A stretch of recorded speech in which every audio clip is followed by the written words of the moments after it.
The desert stretched endlessly, a sea of gold and fire beneath the unrelenting sun. Every grain of sand shimmered with heat, mocking the weary woman who stumbled across it with a baby pressed tightly to her chest. Her name was Clara, though the desert did not care what she was called. It cared only that she was small and fragile, another life daring to trespass across its cruel expanse. Her lips were cracked, her skin burned red, and her once strong legs trembled with every step. The shawl she wore was pulled over the infant. In her arms, shielding the little one from the pitiless blaze above, the baby whimpered softly, a sound that cut Clara more deeply than her own thirst. For 2 days she had rationed every drop of water for the child, ignoring the parched scream of her own throat. Now the canteen was empty, and hope felt like a mirage always shimmering just out of reach. "Just a little longer," she whispered, her voice hoarse. "We'll find shade, little one. We'll find water." But her promises were as dry as the wind that scoured the land. The desert knew no mercy. Clara's story had begun far from these burning sands, in a small settlement where she once lived, with her husband.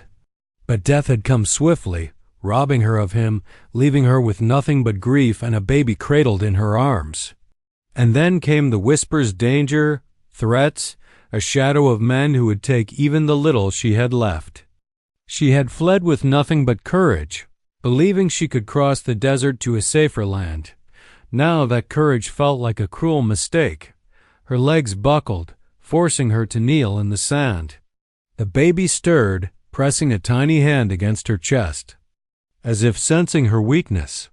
Tears welled in Clara's eyes, hot and bitter. She could endure suffering, but not the thought of failing her child.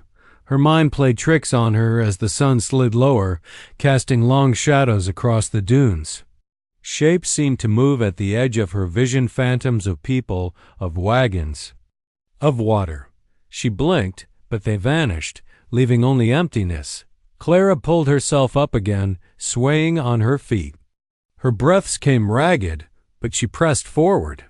Each step was a battle, each moment a war against surrender. She whispered prayers to a sky that seemed deaf, her cracked lips bleeding with the effort. As twilight crept across the desert, the air cooled, but exhaustion gnawed deeper. Clara's pace slowed to a crawl. She pressed her cheek against the baby's soft head, whispering, "If I fall, I'll fall holding you. You won't be alone." Her knees finally gave way, and she collapsed onto the sand. Darkness edged her. Visions, stars beginning to prick the vast horizon above. For a moment, she considered letting go, closing her eyes forever and giving in to the silence. The baby whimpered again, faint but insistent, a fragile anchor pulling Clara back from the edge. With the last of her strength, she curled around the child, shielding it from the chill creeping into the night. Somewhere in the distance, faint and far, came a sound of rhythmic pounding, steady as a heartbeat.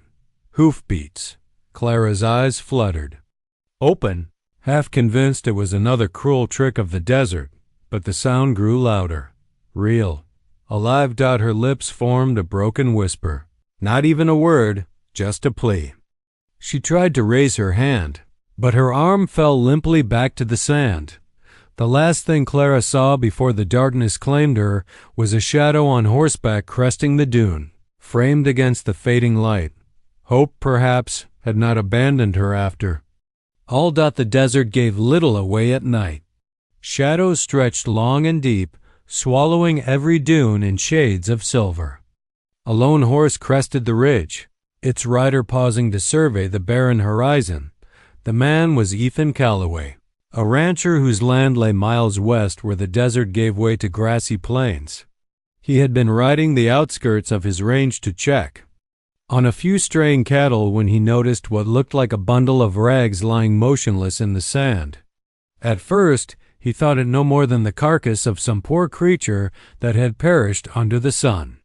But then, just as the wind shifted, he heard it, a thin, desperate cry. Ethan urged his horse forward, his heart tightening. As he drew closer, The sight stopped him cold. A woman lay crumpled in the sand, arms wrapped tightly around a small bundle. Her lips were pale, her skin blistered by the sun, but her arms still formed a protective circle around the infant within. Even unconscious, she had not loosened her grip. Ethan swung down from the saddle and knelt beside her. "Ma'am?" His voice was low, urgent. There was no response.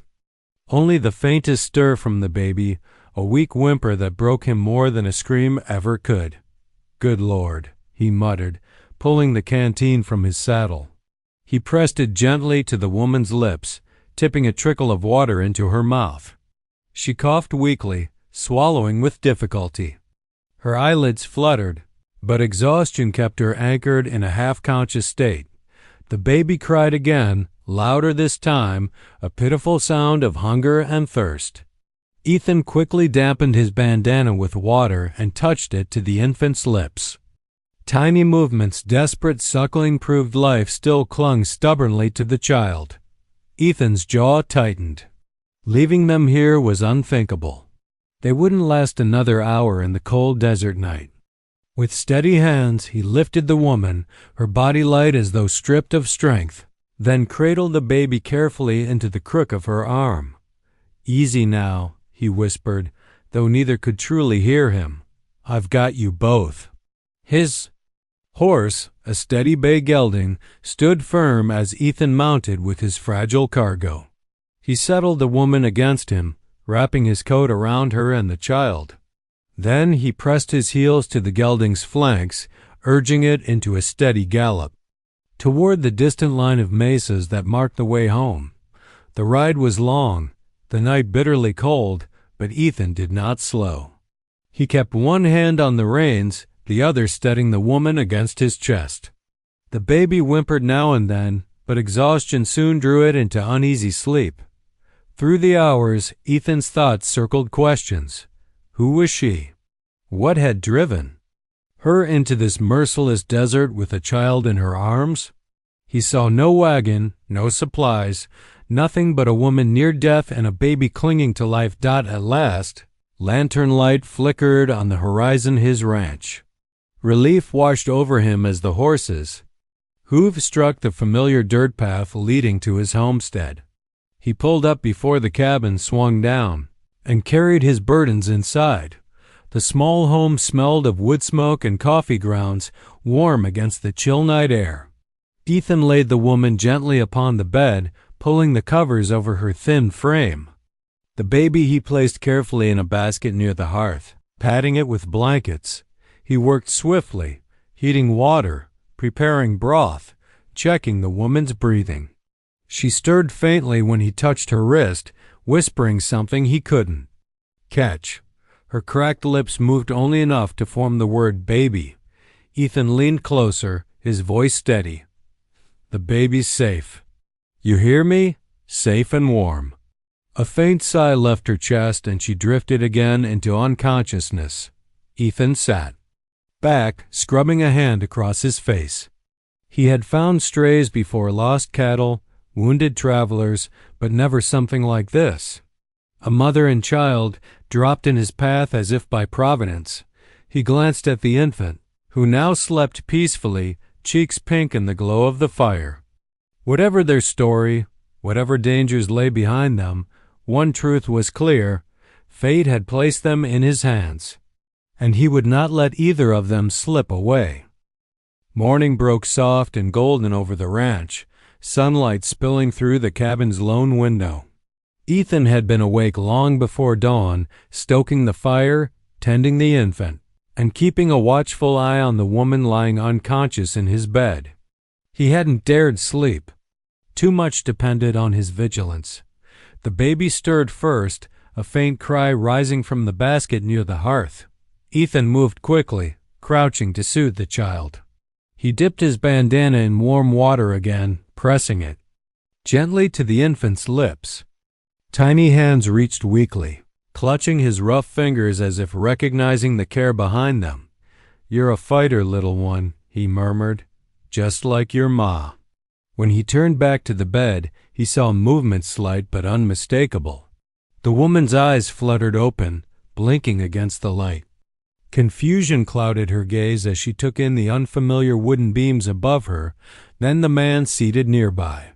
She struggled weakly, trying to rise, panic flickering across her face. "Easy now," Ethan said, raising his hands in a gesture of calm. "You're safe. Don't push yourself." Her cracked lips parted. The first sound that escaped was hoarse and broken. "My baby." Ethan stood, lifting the basket carefully onto the bed beside her. "Right here." Her arms trembled as she pulled the infant close, clutching the child against her chest. Tears spilled down her sunburned cheeks as she pressed her face into the baby's hair. Relief shook her body in waves. For a long time she said nothing, simply holding the child as though she'd never let go again. Ethan gave her the space, stepping back, though his eyes never left her. He had seen strength before, on the range, in storms, in men who faced down danger, but nothing compared to the resilience in this woman's frail form. She looked up at him, her voice rough but steadier. "You saved us?" Ethan shifted uncomfortably, unused to being thanked. "Found you in the desert. You were near gone. Thought it best to bring you here." She closed her eyes briefly, whispering, "Thank God." Then, after a pause, "And thank you." Ethan inclined his head. "No thanks needed, ma'am. Just glad I was in the right place." He poured a cup of water and held it out to her. She sipped slowly, every swallow a small victory. When she tried to speak again, her voice caught. "I thought we wouldn't make it." She pressed a trembling kiss to her baby's forehead. "But he's alive. That's all that matters." Ethan studied her in silence for a moment, then asked gently, "What's your name?" "Clara," she whispered. "Clara Hayes." "Ethan." "Calloway," he replied. "This here's my ranch." He gestured vaguely around the modest cabin. "Not much, but it's solid." Clara managed the faintest ghost of a smile. "Solid is more than I had." There was a weight in those words, one Ethan didn't pry into yet. He knew better than to push a wounded soul before it was ready. Instead, he busied himself with the pot simmering over the fire, pouring broth into a tin cup. "Drink this when you're able. It'll put strength back in you." She accepted with trembling hands, sipping carefully while watching him over the rim of the cup. Her gaze softened slightly, wary but no longer afraid. She saw something in him, a man roughened by hard years, yes, but not cruel. A protector, not a threat. When the baby whimpered again, Ethan moved instinctively, offering his finger for the child to grasp. Clara's eyes widened slightly at the sight, as though surprised by the tenderness in a stranger's hands. "You've done more for us than anyone else ever would," she said softly. Ethan cleared his throat, embarrassed by the weight of her gratitude. "Just did what needed doing. Can't leave a mother and child to the desert." But as the words left his lips, he realized it was more than duty that had driven him. Something about finding Clara and her baby in that endless sea of sand had stirred a part of him, he'd thought. Long dead a part that remembered what it meant to care. And though neither of them said it aloud, both understood. This meeting in the desert was no accident. It was the beginning of something neither had expected, yet both desperately needed. Days passed in a rhythm of care and quiet. Ethan's cabin, once silent except for the crackle of the fire and the lowing of cattle outside, now pulsed with soft sounds. The rustle of blankets as Clara shifted weakly in bed, the delicate sighs of her infant, and the occasional murmur of thanks whispered into the dim light. At first, Clara was too weak to do more than sip broth and sleep, her body hollowed out by thirst and sun. Ethan tended to her without question. He kept the fire steady, warmed water for washing, and made sure she and the baby never went a moment without comfort. The baby, small, pale, yet fiercely alive, quickly became Ethan's second shadow. Whenever Clara's arms grew too tired, Ethan stepped in, cradling the infant in his large, weather-worn hands with a care that surprised even himself. He had never held a child before, yet somehow it felt natural, as if the boy or girl he hadn't dared ask yet understood his steady presence. On the third morning, Clara stirred more strongly. She sat up with Ethan's help, her shawl wrapped around her shoulders, the baby nestled against her chest. Her voice was still fragile, but clearer than before.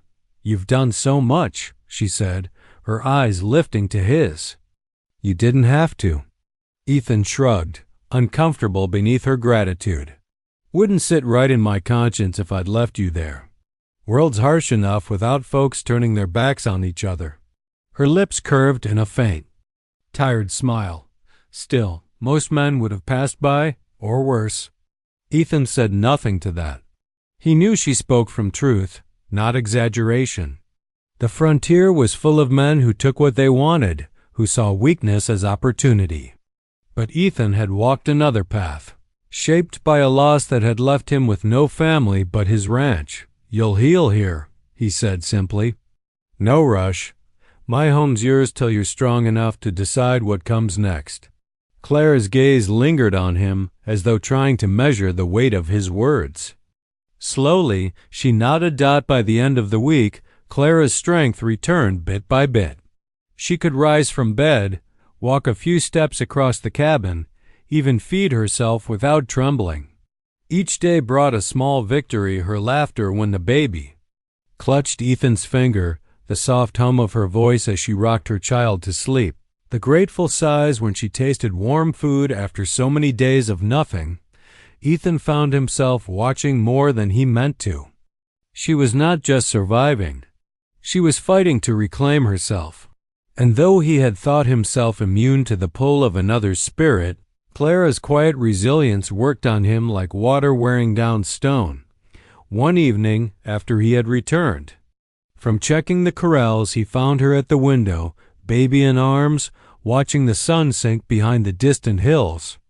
She looked stronger there, the golden light catching her features, the child's tiny hand curled against her chin. "This place," she whispered without turning. "It feels safe." Ethan paused, leaning against the doorframe. "That's what. I built it for safety, for cattle, and for myself." Her head tilted slightly. "And now, for us?" The words hung in the air, tentative but hopeful. Ethan met her gaze, steady and honest. "If you'll have it that way, yes. For you and the little one." Clara blinked quickly, her eyes shining though she did not let the tears fall. She pressed her lips to her baby's hair, then looked back out at the fading light. "It's been so long since I felt like we belonged anywhere." Silence followed, but it was not empty. It was a silence of understanding, of two souls who had endured too much, finding in each other's presence something unexpected, rest. That night, as the fire burned low and the baby slept soundly, Clara whispered to Ethan before drifting into dreams. "You didn't just save our lives. You gave us a place to breathe again." And though he said nothing, Ethan knew the truth deep in his bones. Saving her had begun to save him, too. The fire burned low that night, flames crackling softly as they licked at the logs. The cabin was wrapped in quiet, broken only by the sigh of wind against the shutters and the faint breathing of the baby asleep in the basket. Ethan sat at the table, sharpening his knife out of habit, while Clara rocked gently in the chair near the hearth. For several nights now, there had been silence between them once the chores were done, a silence that wasn't uncomfortable but heavy, as though words lingered unspoken. Tonight, however, Clara's eyes followed the dance of the flames for a long time before she finally spoke.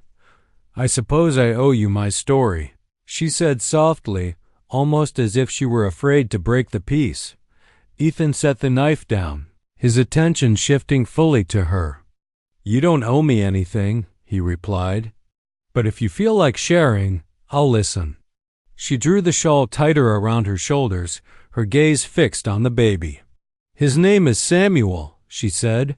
"He's 6 months old." Stronger. Than me, most days." Her lips trembled into a small smile before fading.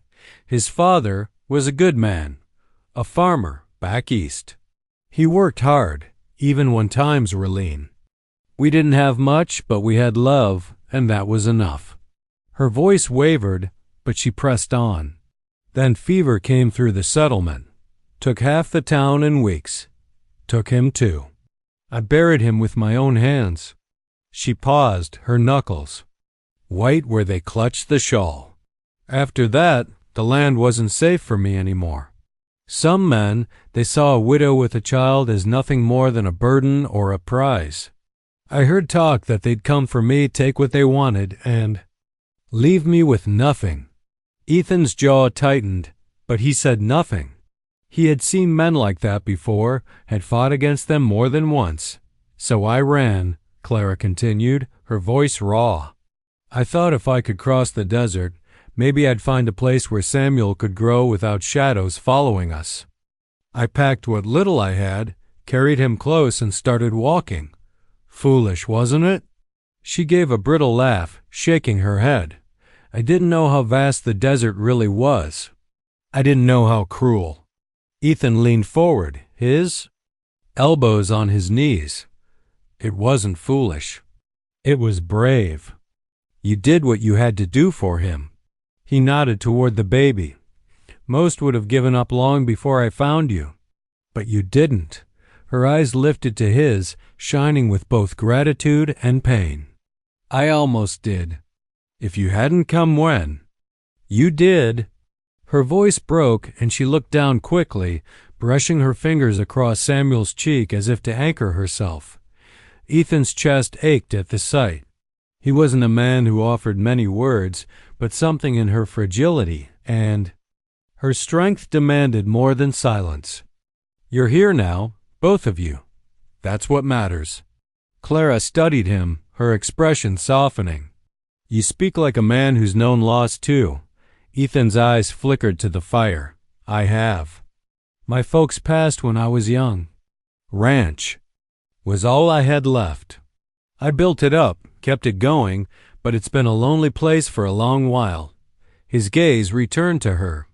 Until now, her lips parted slightly, surprised at his honesty. For a moment, neither spoke. The truth of their words settling between them like a fragile thread. Finally, Clara whispered, Maybe Samuel and I were meant to find this place, to find you. The words hung in the air, tender and uncertain. Ethan felt them strike deep, stirring something he had long buried. The baby shifted in his sleep then, sighing as though content, and Clara pressed her lips to his forehead. All I've ever wanted is for him to grow safe, to know kindness, to know there's still good in this world. Ethan's voice was low but firm when he replied, Then you came to the right place. I'll see to it, Clara. Whatever shadows follow you, they won't reach him here. Her eyes shone with fresh tears, but this time they weren't only of sorrow. For the first time since she had buried her husband, Clara felt something like hope. The weeks that followed fell into a rhythm Clara had not known she craved. Life on the ranch was simple but steady, built on the rise of the sun and the setting of it, on chores and small victories, on laughter that came in surprising bursts. When Samuel giggled in the yard, each morning Clara rose with the first light, stronger now, no longer confined to Ethan's bed. She would swaddle Samuel in a sling against her chest while she helped Ethan with small tasks. At first, she insisted only on sweeping the cabin and cooking meals, but soon her hands itched for more. She had grown up working a farm after all, and ranch life felt both foreign and familiar, careful. Ethan said one morning when he found her trying to draw water from the heavy well bucket with Samuel strapped against her, You'll wear yourself out. Clara laughed, brushing a strand of hair from her face. I've hauled heavier loads. Besides, you've done enough for us. Let me do my share. Ethan wanted to argue but stopped himself. There was determination in her voice, the kind of strength he had come to admire. So instead, He simply stepped beside her, steadying the rope with one hand while she worked the crank. Together, they lifted the bucket easily. For a moment, their eyes met, and something warm passed between them, something neither named Samuel. Two seemed to thrive in the wide-open land. His cries grew stronger, his cheeks fuller. He laughed when Ethan lifted him high onto his shoulders, clutching his hair in tiny fists. Ethan, who had always thought himself too rough, too clumsy for such things, found himself softening beneath the baby's innocent joy. "You've got him spoiled," Clara teased one afternoon as she watched from the porch Samuel squealing. With laughter as Ethan pretended to chase the chickens with him, Ethan grinned, breathless. "If spoiling means keeping him happy, then I reckon I'm guilty." The sight filled Clara with something unexpected, peace. For so long she had carried fear in her chest, a constant weight. But here, watching Samuel safe in Ethan's hands, she felt it lift. Evenings became her favorite time. After supper, once Samuel was asleep in his basket, she and Ethan often sat by the fire. Sometimes they spoke of the land, of the challenges, of raising cattle, of the small memories that slipped from their pasts. Other times, they simply sat in silence. The crackling fire their only companion. It was during those quiet hours Clara began to notice things. The way Ethan's voice softened when he spoke to Samuel, the careful respect he gave her, never overstepping, never demanding. He was a man of few words, but every action spoke louder than 100 promises. One night, she caught herself watching him as he whittled a piece of wood, the firelight catching the strong lines of his face. Her heart startled at the thought that crept unbidden. What if this wasn't just a refuge? What if this could be home? She shook it away quickly, guilt rising. Her husband's memory was still with her, woven into her heart. To feel something stir for another man felt like betrayal. And yet, every time Ethan smiled at Samuel or reached silently to take a burden from her hands, the feeling grew harder to ignore. Ethan felt it too, though he hid it as best he could. He told himself she needed time, space to heal, not another man's claim. But when she laughed at something he said, or when her hand brushed his as they passed a dish across the table, his chest ached with the longing to believe he could offer her more than just shelter. One evening, as they watched the stars from the porch, Clara spoke softly, almost to herself. "It's strange. For the first time in so long, I don't feel like we're just surviving. I feel alive." Ethan turned to her, his gaze steady. That's the way it ought to be. Their eyes held, the silence deep and heavy with things unsaid. Before either could speak more, Samuel stirred with a soft cry, breaking the moment. Clara excused herself quickly, retreating inside to tend to him. Ethan remained on the porch, staring at the stars. His hands clenched against the railing, his thoughts a storm. He wanted her to stay. Not just until she was strong, not just until danger passed forever. But he knew better than to speak it yet. Hearts as wounded as hers needed time. And so the bond between them grew not in grand declarations, but in the quiet weaving of daily life, strong as rope, steady as the land beneath their feet. The peace that had settled over the ranch felt so natural that Clara began to believe it might last forever. The days were filled with chores, the laughter of Samuel, and the quiet comfort of Ethan's presence. For the first time in months, she dared to dream of tomorrow. But tomorrow came with shadows. It started one morning as Clara gathered eggs from the henhouse. Ethan was out repairing a fence, Samuel cooing in his cradle on the porch. Clara hummed softly, her sleeves rolled up when she noticed the chickens restless, clucking louder than usual. A prickle ran down her spine. Animals sense things before people did. Then she heard it, the distant thud of hooves. Her breath caught. Travelers were rare in this stretch of desert, and the sound carried with a deliberate weight. She set the basket down, her hands trembling. Ethan appeared a moment later, hat pulled low, eyes sharp as he scanned the horizon. Two riders emerged from the dust, moving slow but sure toward the ranch house. Even from a distance, Clara knew.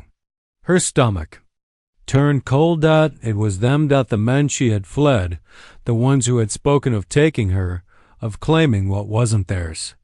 She had thought the desert had swallowed their trail, but now they rode straight for the only refuge she had found. Ethan's hand went instinctively to the rifle leaning against the porch rail. His jaw tightened as he glanced at her. "You know them?" Clara's voice shook, but she nodded. "Back east. They wanted Samuel and me. I thought," she swallowed hard, "I thought we'd escaped." The riders slowed as they neared, their eyes sweeping over the ranch with a predator's hunger. Dust clung to their beards, their clothes worn and stained from the trail, but their posture was confident, arrogant. These were not desperate men. These were men used to taking. Well, one of them drawled as they reined in a few yards away. "Ain't this a sight? Pretty little widow made it further than we reckoned." His eyes raked over Clara in a way that made her want to shrink behind Ethan, but she held her ground, her arms crossed tight over her chest. Ethan stepped forward, his frame a solid wall between them. "This is private land. Turn your horses around."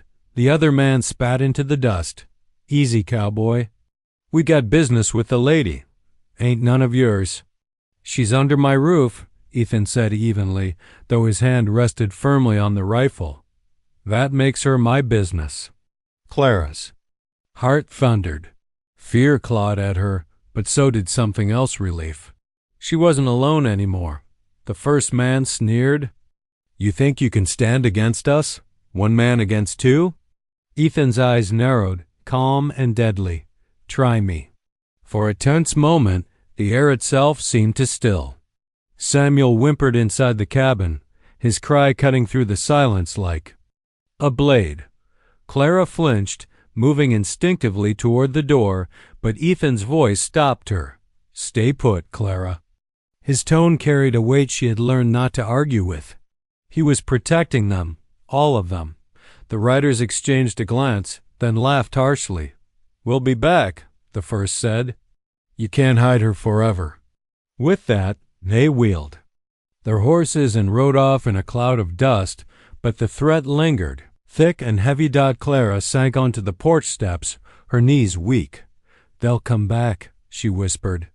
"They won't stop until—" Ethan crouched beside her, his hand brushing her shoulder with surprising gentleness. "Then we'll be ready." Tears stung her eyes, but she forced them back. "I brought this danger to your home." "No," he said firmly.